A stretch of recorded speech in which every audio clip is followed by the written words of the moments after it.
Okay. Let's see. How do I share this again? Pop on dashboard. Let's see. Is it down here? Share stream. Let's get that link. Okay. Yeah, maybe that's not the best. Okay. Yeah, that'll work.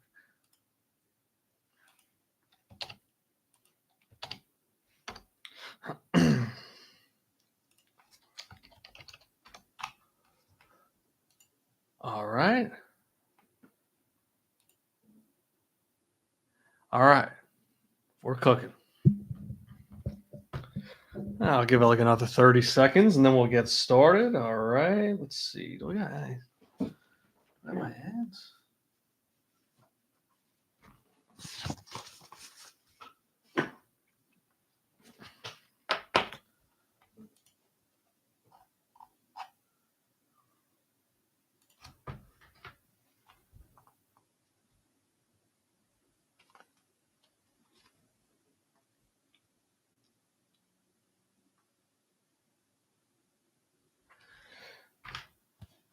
All right, we are back. We are doing the live show format. We're checking that out. Friends who ramble, we are back. It is the 2025 season. I was going to do a dispersal draft reaction last week, and then it just wasn't. I waited a little too long, so I figured I'd put it off. We had the trade going on there. I knew I was working on something. I was working the phone, so I decided to see this through, and then we could kind of just do a general reaction to everything that's gone on. I mean, I'm looking at what, 4 trades. I mean, one of them was kind of bullshit. What was it? I didn't even realize that Bowen did that. Okay, 2 of them were kind of bullshit, but 2 of them were pretty legit. The last 2, especially the one that just happened last night, was pretty crazy. So I wanted to react to that, and I did want to go over the 2 new rosters in the league. So as always, we are brought to you by Sundog Multimedia. Sundog is an online communication and social media company. What started as a personal tool has since evolved into something much bigger, allowing users to communicate, research, and discover things that impact their lives and daily decisions.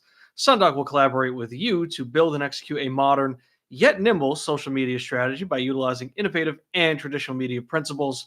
Sundog is also a proud supporter of the Stop Soldier Suicide Foundation. You can follow them on Instagram at sundog_multimedia. That is on Instagram at sundog_multimedia. Brains, brawn, and true professionalism. That's easy peasy moving and service. Muscle for hire, moving, assembly, errands, you name it, they will do it. Easy peasy is a multi-service team. If you need something, just ask. All right, folks. As I said in the intro, I did want to cover kind of everything that's gone on since the league season started. Of course, we started the month with the dispersal draft between Tusaki Nome and the Cucks. So I think I'll start with that. I think I'll start with the draft because we have seen, I guess technically we've seen a trade with the Cucks, but we've also seen a big trade with Tusaki Nome as well. So we might as well get to know their rosters and how that draft played out a little bit before we dive into those trades, just to provide a little extra context.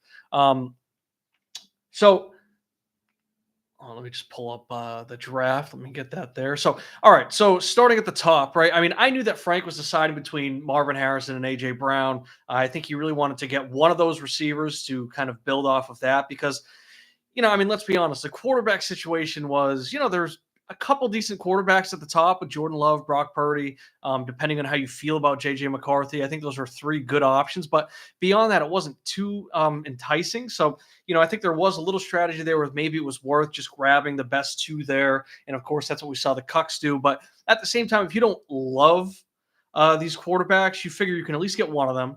But you might as well grab yourself who you think is the best player available. So I think Frank was kind of deciding between the top 2 receivers there. Obviously, he went with Marvin Harrison Jr., and we'll talk a little bit more about him in a second. But, I thought it was pretty interesting strategy from both teams. He's got Frank starting out there, and then the Cucks going Love and Purdy back to back. Like I said, maybe it's not the sexiest option at quarterback. I know Jordan Love's a little polarizing. I think Brock Purdy's the same, especially with his big extension coming up. I think that there's a lot to talk about with him, and he's going to get a ton of coverage until that extension's signed. And then, of course, I'm pretty sure that contract will come under some scrutiny just for the fact that I've been seeing, 60 million. So he's going to become one of the highest paid players ever. I think a lot of people will have some thoughts on that. But I think it was the right move going with one of these receivers. I think Trey McBride by keep trade cut was like the highest value there. I didn't love going with Trey McBride there. I think if he fell to you at a good position, obviously ADP isn't really a thing here, but if he kind of fell, I would have taken him above those first rounders, but I could see the argument for him going right before them. But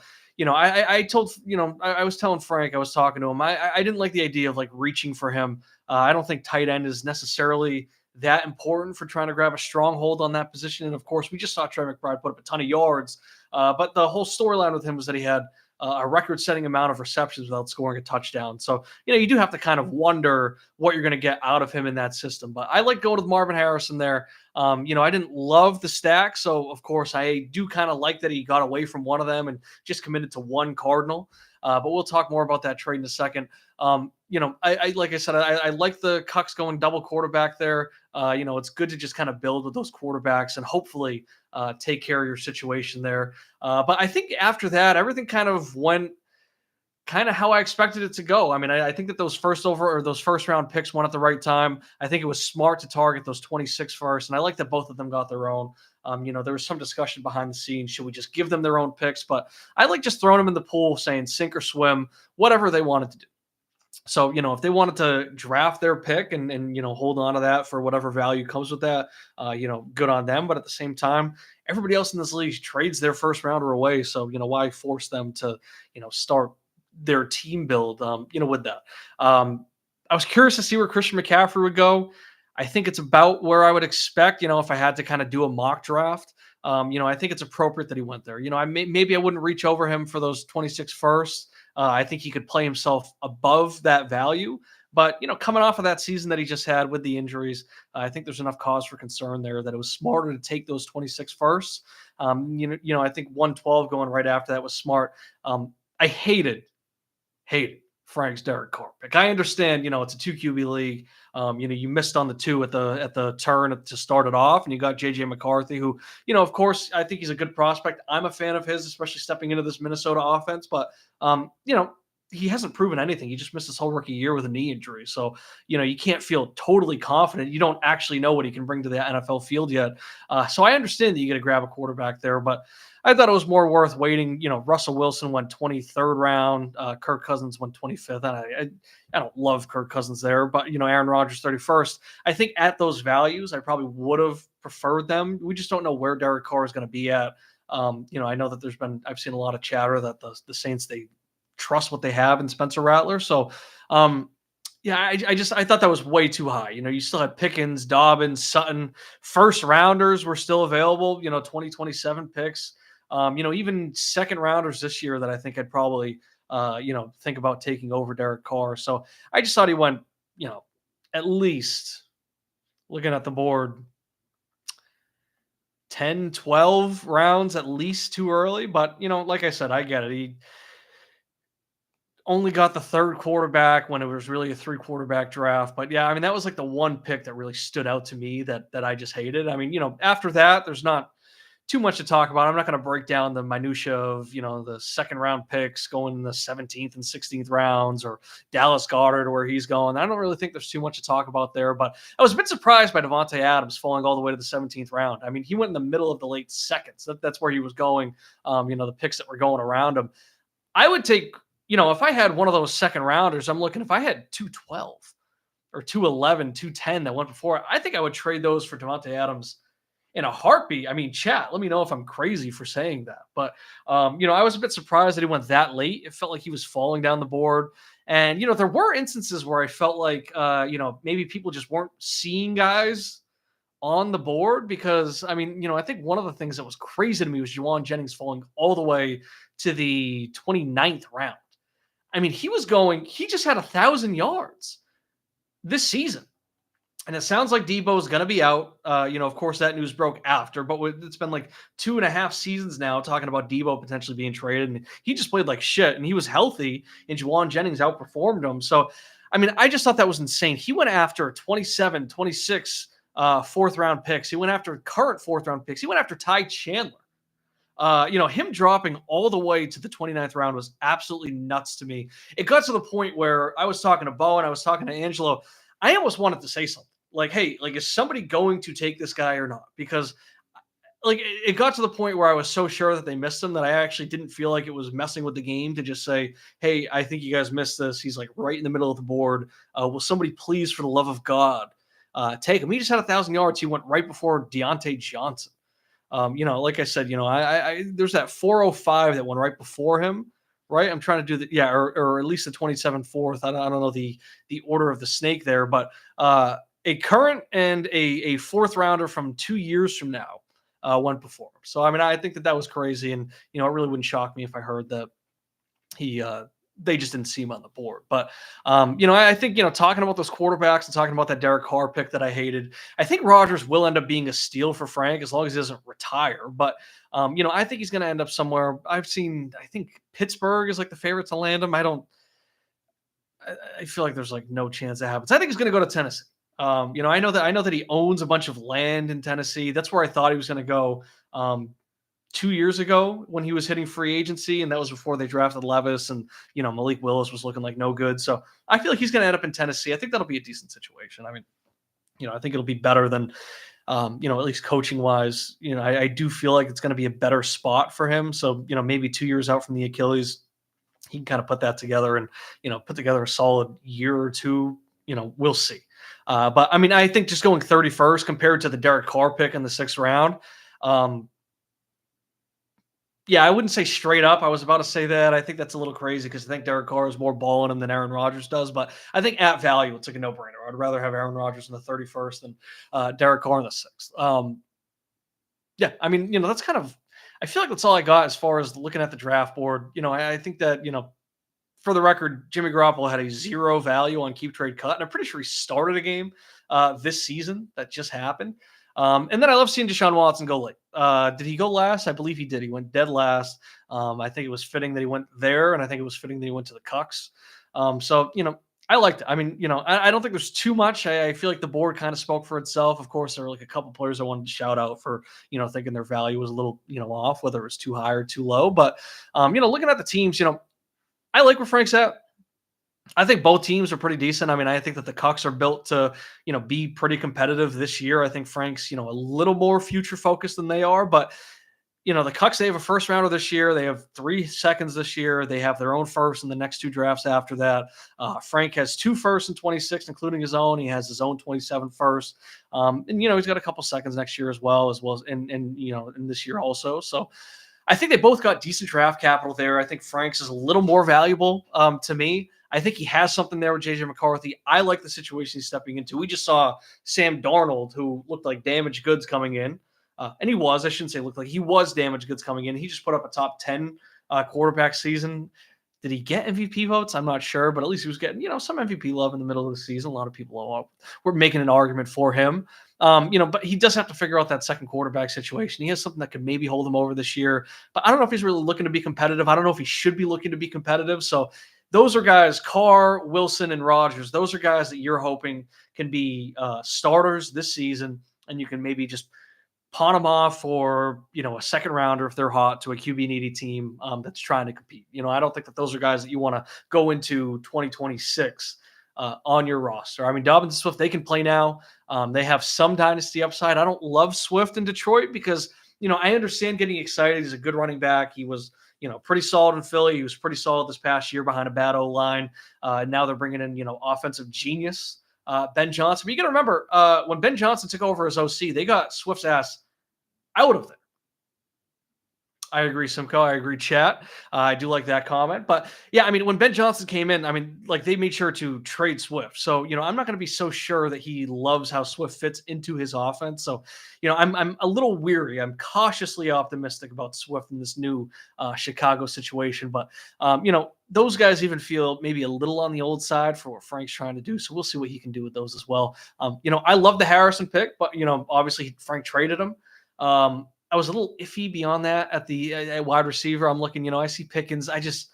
We'll see. We'll see if the Steelers keep him. If the Steelers trade away one of these wide receivers that they seem to hit on in the draft, that is typically a sign. You think of Deontay Johnson, they got rid of him. Martavis Bryant, Mike Williams, right? Was that his name, chat? Mike Williams.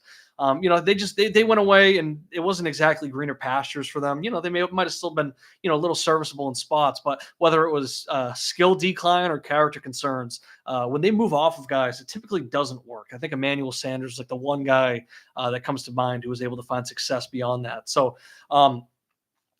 I don't love those receivers, but he has first rounders. He has, ways to kind of shift around and figure that out. So, we'll see what that turns into for him. But, of course, he has that cornerstone piece of McBride. I think he made the right moves. I think that he's got, a decent roster now. I think that he can use those to, kind of fill it out in other ways. And then I like the picks that he has. When it comes to the Cucks, like I said, I mean, they're already built to compete. They have the two quarterbacks. They got old running backs, but if McCaffrey comes back and plays like his old self, then that's, kind of a steal for where they got him in that 5th round. But him, James Conner, Aaron Jones, those are guys that can all be top 12. And I like that they got that McCaffrey handcuff and Jordan Mason. And we'll see what Nick Chubb can be. But I mean, that's 4.5 with the handcuff, guys that can be fantasy starters this year and help win and help compete. So, I think that they got it there. A.J. Brown, Cortland Sutton, Jacoby Myers, Devontae Adams. We'll see what Debo can be, likely on a new team. But those are 4 or 5 guys there that can be competitive wide receivers. And then Dallas Goedert, Cole Kmet maybe stepping in, getting more of those Laporta usage, more of those looks that he was getting last year. We saw how Kmet was in the offense run by a guy that, prioritizes the tight end. I was obviously down on Kmet coming into this year. That was a take that I was very strong on, and I was correct on. There was a former team in this league. They were coming at me saying, "Oh, you haven't won a championship. What do you know about Cole Kmet?" I didn't realize that was a prerequisite to give an opinion on a tight end. But they traded Hunter Henry in a 3rd, and I think Hunter Henry might have finished with more points than Cole Kmet, and they gave up a 3rd. But that's none of my business. So they have a good roster right now. They have a solid roster, and they have picks. They're kind of like, that old team that they, one of the teams that they stepped in for. They're kind of like that plus. Like they have the old guys that can be semi-competitive now, but they also have, good draft capital and, a little bit fuller of a roster so they can actually, compete through injuries, compete on those bye weeks and, everything like that. So, I think that the Cucks are the better team for 25. But, I think looking ahead, I'd probably rather be in Frank's position. But I think it's pretty close to a coin flip as far as if we're determining who won that draft. I think that's where we're at. I think it's more of a coin flip than anything. So I'm satisfied with how this draft went. I mean, the last dispersal draft we did was so one-sided, and it was allowed Wallace to step in and be competitive and win that division and push for championship aspirations right away. While the other team, Amaral had to step in and try and save that. So. Yeah, I mean, I think this one's way more 50-50. I think it kind of depends on, which side you lean on in terms of dynasty strategy. But I'm happy as a commissioner of how this went. So moving on to the trades, I'll briefly touch on the first 2. I understand that, some guys are very eager to be the first. I did not realize. Oh, that's why. Okay, I understand now. The first trade I was saying was bullshit. That was between, it said Bowen and Staldy, the Cucks. I did not remember that, but I say it's from January 11th. I do remember that was them trading weeks before the start of the new league year. 2 league veterans, one's a champ. I was very disappointed to see that. I just didn't get it. I didn't know if that was a bit. I didn't quite understand the joke, but I had to go, and it's a pain in the ass to reverse these moves. That's the thing. Putting together these rosters after the dispersal draft was a nightmare because there's no easy way to do it. You got to basically do it manually, one by one. It's brutal. It's terrible. So, it's annoying when these teams trade out of turn. I didn't understand what the joke was. I mean, maybe I have no humor. I just didn't really get the humor, and for like the 5th consecutive year, I thought when we put that February 1 window in place, I thought that was to kind of put to rest that whole bit of open up the trade window. We're ready to trade, all that stuff. I thought that was a good agreement. We all met in the middle on that, but I guess not. So, I missed the joke. It went over my head. That's my bad. The first real trade of the league year, of course, was the classic. It's just a hilarious bit. It's always it's Bowen, it's Alex Aruri, and it's the Bussy Boys. always messing up Simcoe's new names. I mean, I'm actually happy he changed to the Bussy Boys because I was always getting confused when I would see Lamar and Josh. Yeah, I just had that. I had both quarterbacks so closely associated with their former teams that it was always messing me up. So I'm happy that we got the Bussy Boys back now. Love the new logo, but yeah, it was the Zits, it was Alex Herrera, and it was the Bussy Boys all exchanging their 26 fourth rounder. So I guess they're just wetting the beak. It's like doing a shot once you get to the bar, I guess. Um, you know, fantastic. But the first real trade that we had was with Tusaki Nome, and it was with the Bussy Boys. It was Marvin Harrison and my 26 first in exchange for Drake May and the Zits 26 fourth round pick. I think it was a good deal for both sides. I'm going through this draft board and I'm talking about how Frank has to figure out that quarterback situation. I'm kind of basing it looking off the board. I forgot that he made that trade as I was saying that. He kind of has his quarterbacks, assuming J.J. McCarthy could step in and kind of be, at least, a Sam Darnold light in that system. Obviously I think that he can be, maybe a little bit better as a prospect or something. I don't know. But at least production wise this year, if he could step in and, provide, a top 12 quarterback season, assuming Drake May can build off of what he showed us, I think that it's a really good trade. I mean, Simcoe got a receiver; he can kind of fill that out and then be happy with where he's at with that position. Chat, help me out. What are Simcoe's receivers now? We got Marv, we have Rome, we have Olave, we got Ladd. Is there a fifth guy? Chat, is there a fifth receiver I'm not thinking of? I know that he at least has Brock Bowers. That's another pass catcher, but I mean, those are four guys that can be his starting wide receivers. Leggett, yep, Excel as well. But those are four guys that can be his starting receivers right there. He has tight end pretty much figured out. And Simcoe also has his quarterbacks figured out for now. I mean, he has Kyler now after the trade that he made last night. He still has Josh Allen, which he could still cash in for a huge haul and, tear down just a little bit at quarterback and still be set at quarterback and add more. But now all that he's got left is, he needs running backs desperately.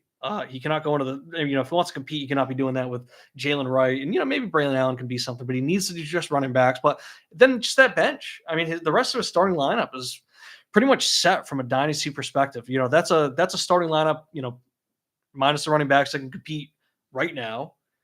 And they're all young enough that those are good pieces for at least, 4 or 5 years moving on behind this. So, I like that move for the Bussy Boys. Simcoe just needs to get more picks and be able to, find ways because he was, it was pretty barren that chest of picks, but now he's starting to fill that out. He has 2 firsts now, and then I like Frank getting that, getting his second quarterback. So Frank can, hopefully be set at quarterback. Now he just needs to focus on, filling out some of those skill positions. But I liked it, and then I think the real big news here, everybody's waiting to hear about it. The big 3-teamer that went down. So it was me, it was the Bussy Boys, and it was Alex Herrera. Big 3-teamer. I'd say this is, I would consider this a blockbuster trade. So just like, the big names, the big assets that were on the move, we got Mike Evans, we got Kyler Murray, Stafford, Metcalf, Richardson, Justin Herbert, and, and then Simcoe's 2026 first. So, I think I'll briefly just touch on, how I like it for all teams. So I did plug it into all the trade calculators. It was pretty even on all sides. But I think the real news is how this came together. So, somebody that was involved in the trade, they just texted me and they were like, "What do you think of this?" I saw it, and it was basically this deal with Wallace involved. And I saw an opportunity. I said, "Well, if you want Trevor Lawrence, which I know Simcoe really wanted to do this deal with Wallace, he was heartbroken that he had to, get him out of this deal. But I saw where I said, well, instead of Lawrence, what if I just did Kyler Murray and, I could also throw in Mike Evans, make it a little more interesting for the return on my side. And then, there was another team in the deal that they just kind of fucked Wallace out of this deal. I think it was a cloak and dagger. He had no clue that he was being fucked out of it. He totally thought that he was going to be getting involved in this business. And one of the teams involved, just like I said, just flat out cut him out, cut off communication, didn't let him know anything. I think the way that Wallace found out was, getting that sleeper notification. So if anybody lost this deal, it was definitely Wallace. I mean, Simcoe desperately, he was going to trade the farm. He was going to give up almost everything that he had. And I said, that's like stupid. Let me get involved. Let me give up Kyler. You don't have to give up so much and just completely, clean out your team after you just made that great deal to get Marv in that first rounder. So, like I said, Simcoe was heartbroken, but I slid in, I got the deal done, and then whatever other team there was involved just completely fucked Wallace out of the deal. So, I hope that doesn't get back to him. I hope that doesn't rub him the wrong way. It's just business, right? To quote Michael Corleone, it's just business. You can't take it too seriously here. I'm sure Wallace will, make other trades in the future and everything like that. But going through each one, I mean, I'll start with my team. Talking about my perspective from it, I gave up Kyler Murray, I gave up Mike Evans. So I see it as sort of a one-for-one swap. Mike Evans, I think, will still be great. I think that he can still age well, and I think he's in an offense that will, want to get him those 1,000 yards, continue his streak, get him to 10 touchdowns if they can. They're going to throw to him, but he's only got, a certain amount of years left. So I wanted to get a little bit younger. I have my core with London, Smith, and Addison. I thought if I could add a fourth guy that I could confidently put in there, I would want to do it. So I was able to do that. I got a little bit younger at wide receiver. I got a guy who I think is a stud, and I know that he's not been putting up the top 15 seasons that he was earlier in his career, but he could be on the move this year. They did just hire a new offensive coordinator. I'm excited for that if he stays. But I think DK can be a top 20 guy for me, and having him be locked into my flex, I think, is genius by me. I really like that. So, getting a little bit younger there was great. The real, I think, headline from my side of it is the gamble that I think I'm taking at quarterback. So Anthony Richardson is a guy who, when he's played, even when he's been absolute dog shit, he's still put up a ton of points. But we don't know how safe he is or how secure he is in that starting role now. They're talking about bringing in competition. Chris Ballard, the GM, saying that he hasn't shown that he can play 17 games in a year. I'm concerned about Anthony Richardson's longevity. If he does not pan out, then looking back on this trade, it's going to age really poorly for me. I could be a little screwed if that does not work out because he needs to be my stud quarterback. I think that Darnold can get a good contract here. Hopefully he lands in a good situation. He is a guy that has talked about prioritizing being in the right spot, so I'm confident he'll make the right decision there. But we don't know. I mean, Darnold could just be a flash in the pan. He's had one really good season in his career. Everything leading up to that was pretty bad. So I can't feel totally secure with Darnold as my quarterback just yet. But I also can't feel that way with Anthony Richardson either. So I need him to pan out for this trade to age well at all for me. We'll see. But I'm willing to take that gamble. That's why I needed Stafford to come to me in that return, just because I think Stafford can at least give me, he's a year-to-year guy. We don't know when he's going to retire. It sounds like he's at least playing in 2025, but anything after that is far from guaranteed. So, I think that he can at least bridge me through this and through Ant's growth, and hopefully Ant can figure it out and turn into that. But I don't need him to be that for me right away. If he can be, that would be fantastic. But until then, I think Stafford can give me, a consistent 15 points every week, just about that. And, of course, pop off for games. I would love to see him go to New York. But that's really my side of the deal. I think that it was worth getting younger at wide receiver for me, and then I'm taking this gamble at quarterback. We'll see how it plays out. Simcoe, I think this was genius from his side. He gave up Herbert, who I think is very good. I think that he's a guy, longevity-wise, I think that I would take him over most quarterbacks in the league, just feeling confident that he's going to be my starting quarterback for the next decade. But when we're talking about production, I mean, what do you really expect from him? He's not in an offense that's ever really going to pass a ton. He can be efficient, and I think he can throw more than he did, than Harbaugh did when, like, Colin Kaepernick or Alex Smith were his quarterbacks with a guy like Frank Gore in the backfield. But, I think it's more about, maybe slightly more volume than those San Francisco 49ers days, but he can be really efficient with it. But Kyler Murray has the legs. He can run. He can throw it. He can sling it. I don't think that's much of a tear down. Fantasy-wise, I don't even know if it is a tear down. I think Kyler Murray might have even finished higher in points than Justin Herbert did last year. So it's like he basically stayed even at quarterback by getting Kyler in return, and he got his own 26 first. And we figure that Simcoe's team is going to be in that bottom half because of the depth problems, because he has no running backs. And also his pick now that he's in this spot and he's not trying to compete can be as bad as he makes it. So if he wants to trade off some of those guys just to have a worse team and, get more draft capital, he can do that. He now can dictate how bad his 26 pick is going into the draft lottery this year. So I thought it was genius. He now has 2 first rounders after having none a couple weeks ago. He did not get any worse at quarterback in my mind. That's a great way to fill out the roster. And then Pete, I get it from his perspective, right? That's why this was actually like a textbook three-team trade. He got Evans in return. That's a guy that can start for him right away. Of course, he gave up DK, but I think in these next couple seasons, Evans might be better. So, why not try and get a minor upgrade, a minor boost when you have, Garrett Wilson, you have Puka, you have Chat, who's the third guy? CD Lamb. When you already have those three young guys, you might as well get rid of your fourth young guy and get an older guy that can probably give you more points for the time being. And then he got more confident at quarterback, right? Because he's not the one that's giving up Kyler Murray. I did. So he gave up Anthony Richardson and Matthew Stafford, and everything I already said about them applies here. He gets Justin Herbert. He can pair that with Jalen Hurts, and feel really good about that. So he's in a good position with his quarterbacks. I don't think he downgraded in his starting lineup from the wide receiver standpoint at all. So I thought it was a good 3-team trade from all sides. I think that if this is going to age poorly for anybody, I guess you can say Simcoe won it no matter what.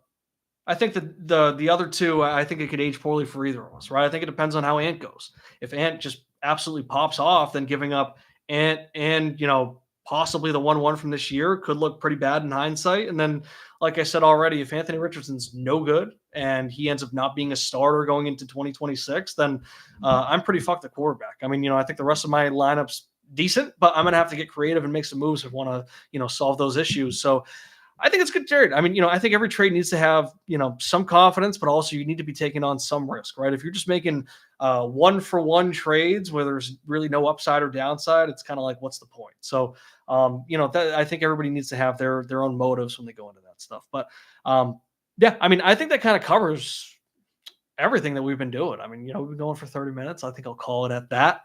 But yeah, I mean, I think as far as Tasaki Noam and the Cucks go, like I said, I thought that was 50-50. I thought that was even. I think that both big trades that we've talked about, I think that those were even. But we are 2 weeks into the start of the 2025 season. I think it's been a really exciting start. I think that there's always worry when we go more than like a week without a trade. There's always worry about there being a drought. I don't think that's going to be the case. I think people have been waiting for this. I think people are excited moving into this new era of the league, right? We got the 2 conferences. We got 2 new owners that I'm very excited about. I think moves are going to keep coming. I think they're going to keep flowing because I think people see new opportunity, right? You got to remember, it's the top 2 teams by record in these conferences, and then the rest is just by how many points you score. I think there's way more opportunity for teams to get into the playoffs now. So I'm very excited to see how that goes. Thank you, chat, for tuning in. Simcoe, we'll talk about shipping details. I will be home this weekend, so maybe we can do somewhat of a swap with the Kyler Murray Funko Pop, because I do think that you should hold on to that. I think it would be very special, very cute. But that's all I got. I don't know if I'm going to be doing weekly stuff now. I like doing the live stream format. We'll see how. Maybe I'll just do it as news starts to develop here, sort of an emergency press conference, that type of thing. But all right, that's all I got. Thank you, Easy Peasy Moving and Service. Thank you, Sundog Multi and Media. And we will see you when we see you.